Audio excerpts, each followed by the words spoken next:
Oral de concours, gardez la bonne posture.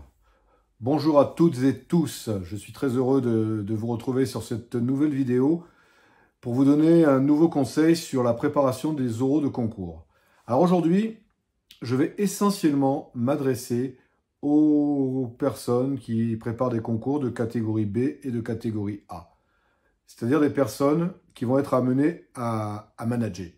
Bon. Néanmoins, ceux qui préparent d'autres concours, vous pouvez rester sur cette vidéo. Ça pourra toujours vous servir, ça pourra vous servir à un autre moment de votre carrière, en tout cas je l'espère.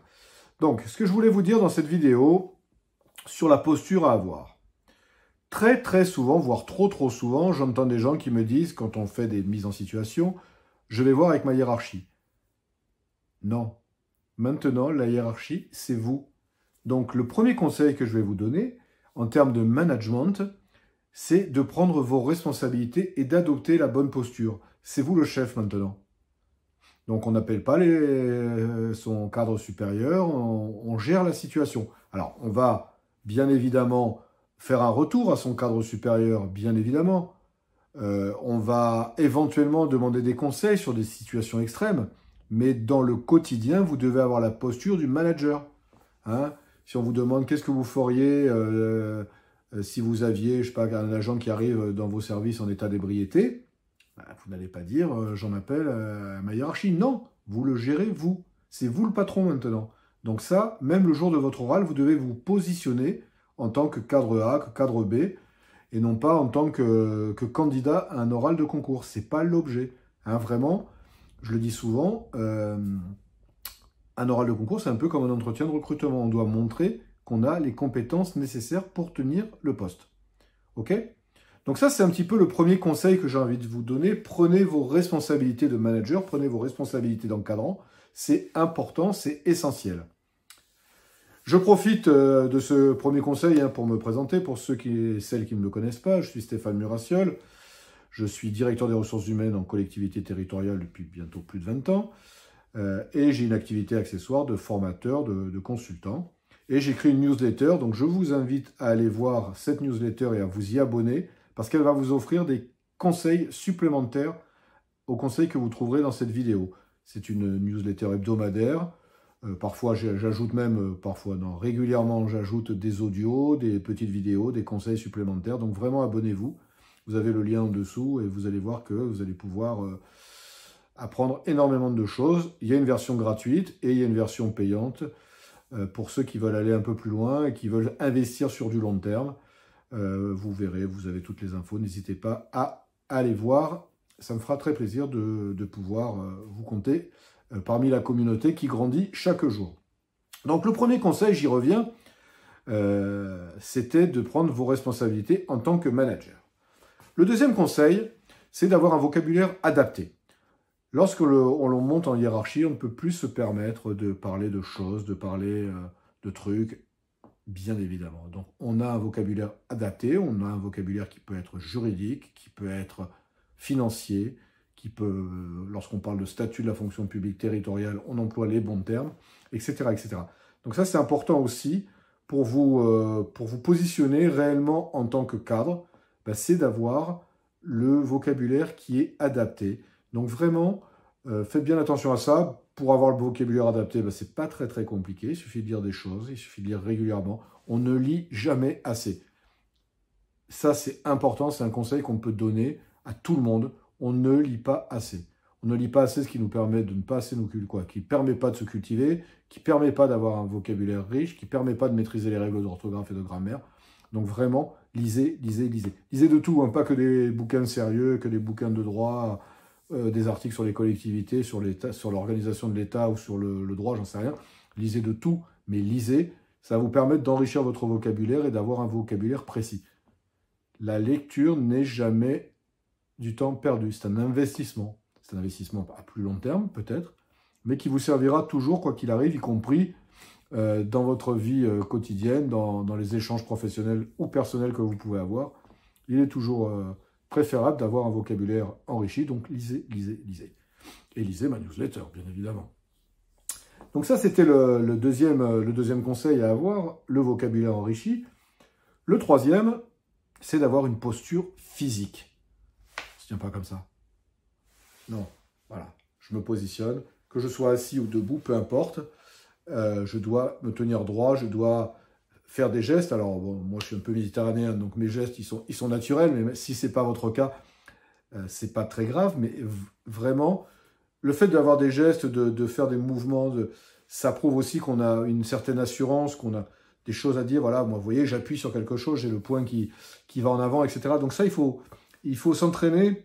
C'est très, très important. Vous savez, la communication passe autant par l'aspect extérieur que par le vocabulaire proprement dit. Je vous ai dit tout à l'heure qu'il fallait avoir un vocabulaire enrichi, mais il faut aussi avoir un comportement extérieur qui soit assuré, qui démontre que vous êtes quelqu'un voilà, qui a des certitudes, qui a de la prestance, de la présence. Il y a des gens qui naturellement ont cette présence, cette prestance, et je peux vous dire que ça fait beaucoup la différence. Quand on va voir même des spectacles ou du théâtre, des choses comme ça, on s'aperçoit qu'il y a des gens qui naturellement, parfois sans rien dire, en imposent. Essayez d'être cette personne. Donc pour ça, vous devez déjà avoir confiance en vous. Donc il n'y a pas de raison que vous n'ayez pas confiance, puisque vous travaillez, puisque vous êtes là en ce moment, c'est que vous voulez progresser, que vous voulez aller de l'avant. Donc il n'y a aucune raison de ne pas avoir confiance, bien au contraire. Puis voilà, habituez-vous à vous tenir droit. Moi, je vois trop de gens avec les épaules voûtées. On voit, ils peuvent nous raconter ce qu'ils veulent. On voit qu'ils ne sont pas sûrs d'eux, qu'ils n'ont pas le leadership suffisant. Donc vraiment, voilà, ça peut paraître anodin, mais ça ne l'est pas, croyez-moi. Et on regarde les gens dans les yeux, bien évidemment. C'est important aussi de balayer du regard l'ensemble de ses interlocuteurs pour montrer que, voilà, on est tranquille. On est comme une discussion entre amis lorsqu'on est dans des échanges professionnels. Donc vraiment, pensez à cette posture physique, pensez à l'aspect, je suis très mal placé aujourd'hui pour vous dire ça, à l'aspect vestimentaire aussi. Parfois, si vous passez un oral de concours, si vous passez un entretien de recrutement, peu importe, pardon, il est bien aussi d'avoir les codes et d'avoir les vêtements qui s'imposent pour que la personne en face de vous, pour que vous ressembliez à la personne en face de vous. On a toujours beaucoup plus de tolérance et d'empathie pour la personne qui nous ressemble. Donc si vous avez en face de vous quelqu'un, si vous savez que vous allez avoir en face de vous quelqu'un qui va être habillé en t-shirt, décontracté, mettez pas une chemise et une cravate, et inversement. Et pour mesdames, pareil, vous n'avez pas besoin d'avoir un tailleur si vous allez passer un concours, sauf peut-être celui de l'ENA, et encore, je ne suis même pas sûr. Donc vraiment, voilà. Respecter les codes aussi, c'est important. Petit conseil bonus, je l'utilise régulièrement, mais à faire avec parcimonie, c'est l'utilisation de l'humour. Avoir de l'humour, ça démontre qu'on est assez sûr de soi. Donc, il ne faut pas hésiter à sourire, à prendre un peu de recul sur certaines situations, si vous passez un oral, si vous passez un entretien d'embauche, sans avoir besoin forcément d'être toujours très sérieux, très... Non, on peut aussi, et si c'est votre personnalité, pardon, vous pouvez aussi agir de la sorte. Si ce n'est pas votre personnalité, ne vous forcez pas. Mais ne vous l'interdisez pas.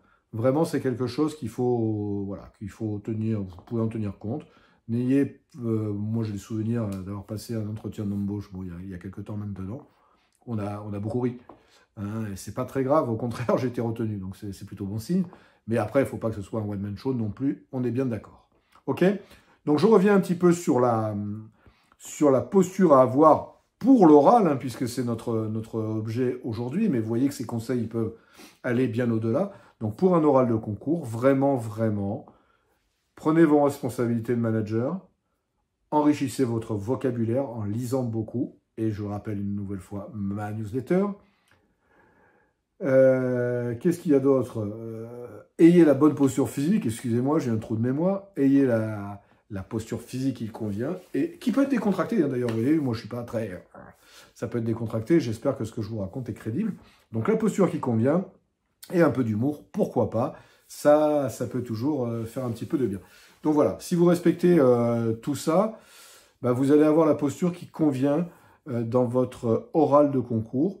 N'hésitez pas, si cette vidéo vous a plu, à lever un petit pouce, à vous abonner, à partager, à faire tout plein de choses qui peuvent permettre à la communauté de grandir encore plus. Plus la communauté est importante, plus j'aurai de moyens de développer des vidéos, de développer ma newsletter, de mettre en place d'autres formations, hein, j'en ai certaines que vous trouverez aussi dans les commentaires.